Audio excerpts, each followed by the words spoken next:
మొత్తానికి ఆంధ్రాలో జరిగిన ఒక రేవ్ పార్టీ ఇప్పుడు రాజకీయంగా పెద్ద దుమారం అవుతుంది. నిజంగా ఆ వీడియోస్ చూశాక నిజంగా ఏంటి మరీ ఎంత దరిద్రంగా తయారవుతున్నారు కొందరు రాజకీయ నాయకులు అనిపిస్తుంది. ఎందుకంటే ఆ వీడియో చూస్తుంటే ఒక అమ్మాయిని నగ్నంగా డాన్స్ చేయించారు ఒక అమ్మాయితోటి. అసలు ఏం కల్చర్ ఇది? అసలు జనరల్‌గా ఇలాంటివి మనం నార్త్ సైడ్ చూస్తుంటాం ఎక్కువగా. బీహారు, అటు యూపీ, ఉత్తరప్రదేశ్ అటు చూస్తుంటాం ఇలాంటి వీడియోస్ ఇంటర్నెట్‌లో. బట్ మన ఏపీలో గూడా ఇలాంటి కల్చర్ ఉంది అని జెప్పేసి మొత్తానికి జనసేన నాయకులైతే ప్రూవ్ చేశారు. మేము గూడా దేనిలో తక్కువ కాదని జెప్పేసి వాళ్ళు నిరూపించారు. అంత వరెస్ట్‌గా రీసెంట్‌గా రేవ్ పార్టీ అనేది జరిగింది. దీని మీద జనసేన పార్టీ చాలా అంటే చాలా సీరియస్ అయింది. ఎందుకంటే ఇప్పుడు పవన్ కళ్యాణ్ గారిని మనం చూసుకున్నట్టయితే ఆయన జాతీయ స్థాయిలో ఆయన లీడర్‌గా ఎదిగి ఆల్రెడీ జాతీయ స్థాయిలో పేరు ప్రఖ్యాతులు ఓ రేంజ్‌లో సంపాదించేశారు. హై రేంజ్‌లో ఉంది ఇప్పుడు పవన్ కళ్యాణ్ అనే బ్రాండ్ ఇప్పుడు నేషనల్ వైడ్ ట్రెండింగ్‌లో ఉంది. సో అలాంటి పర్సన్, అలాంటి పార్టీలో కింది స్థాయి, మండల స్థాయి కార్యకర్తలు ఇలాంటి రేవ్ పార్టీలు నిర్వహించడం వల్ల ఎంత చెడ్డ పేరొస్తుందో ఒక్కసారి ఊహించండి.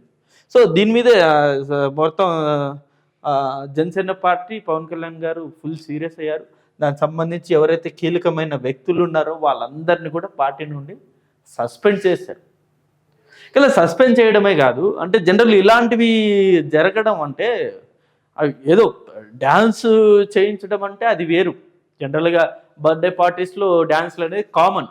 ఇప్పుడు సెలబ్రిటీని తీసుకొచ్చి డ్యాన్స్ చేపిస్తుంటారు, పాటలు పాడిస్తుంటారు. అవి జనరల్‌గా అవి కామన్.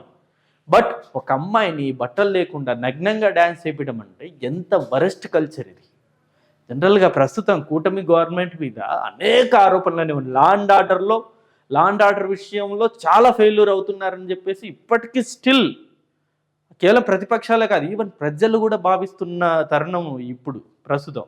ఇలాంటి సిచ్యువేషన్‌లో ఈవెన్ పోలీసు వారికి కూడా ఈ విషయం తెలుసో తెలీదు కానీ తెలిసి తప్పు జరిగిందా, తెలియకుండా తప్పు జరిగింది కానీ మొత్తానికి నగ్నంగా డ్యాన్స్ చేయించారు ఒక అమ్మాయితో. ఏమవుతుంది అసలు? ఎటు పోతుంది రాజకీయం? సో దీని మీద అయితే మొత్తానికి సీరియస్ యాక్షన్ తీసుకున్నారు.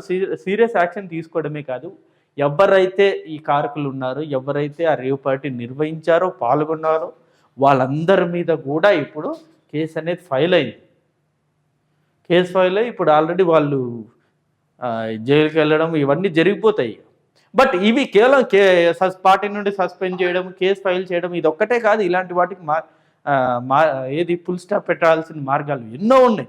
అది ఇలాంటివి జరగకూడదు అసలు. ఇది సొసైటీకి అతిపెద్ద ప్రమాదకరం. ఓ రకంగా అసలు పార్టీకి పెద్ద మచ్చ ఇది.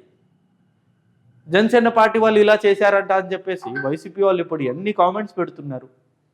ఇదేనా మీ లా అండ్ ఆర్డర్, ఇదేనా మీ కల్చర్ అని చెప్పేసి వైసీపీ వాళ్ళు విరుచుకుపడుతున్నారు కదా. సో ఇకనైనా ఇలాంటివి జరగకుండా మరీ ముఖ్యంగా పోలీసు వారు కనుక స్ట్రిక్ట్గా ఉంటే ఖచ్చితంగా ఇలాంటివి ఆపొచ్చు. సో ఈవెన్ పార్టీలో ఉన్న ఎవరైనా సరే ఇలాంటివి చేయకండి అసలు. జనసేన పార్టీ వాళ్ళు ముఖ్యంగా పవన్ కళ్యాణ్ గారి విధి విధానాలు వేరు, ఆయన ఆలోచన వేరు. స్వర్ణాంధ్ర దిశగా ఇటు పవన్ కళ్యాణ్ గారు, అటు చంద్రబాబు నాయుడు గారు వేరే లెవెల్లో ఆలోచిస్తూ, అంటే వాళ్ళు వేరే విజన్ తోటే వాళ్ళు ముందుకెళ్తున్నారు. మీరేమో వెనక నుండి ఇలాంటి వీడియోస్ చేస్తూ, ఇలాంటి డ్యాన్సులు చేస్తూ వాళ్ళ ప్రతిష్టను మొత్తం దిగజారుస్తున్నారు. సో ఇకనైనా మారండి. ఈ video, and thank you for watching this video. Thank you.